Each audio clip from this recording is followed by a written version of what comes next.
So this is the record log from my screen.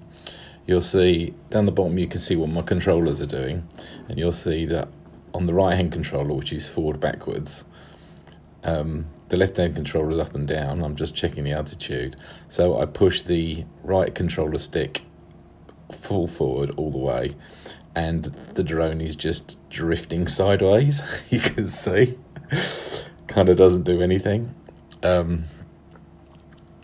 I'm looking down at the screen at this point and realising that it's not actually coming home any closer, despite the fact that I'm still full bore forward trying to come home.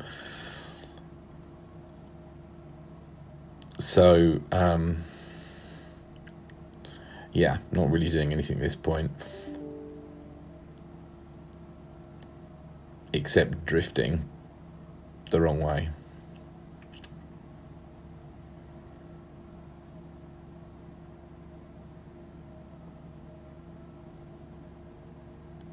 I'm getting a little bit of movement. You can see my left stick, I'm bringing the altitude down now. Getting helpful high wind signs coming in from the app now, which kind of already knew at this point, but I'm actually getting some forward motion. I'd put it into sport mode at this point, and I'm still flat out forward, and it's starting to go forward. Again, left hand stick bringing it down lower and lower.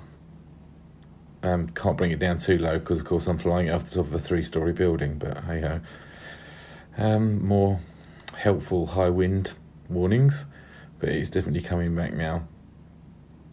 And I think about this point I kind of get visual on it and then bring it back eventually.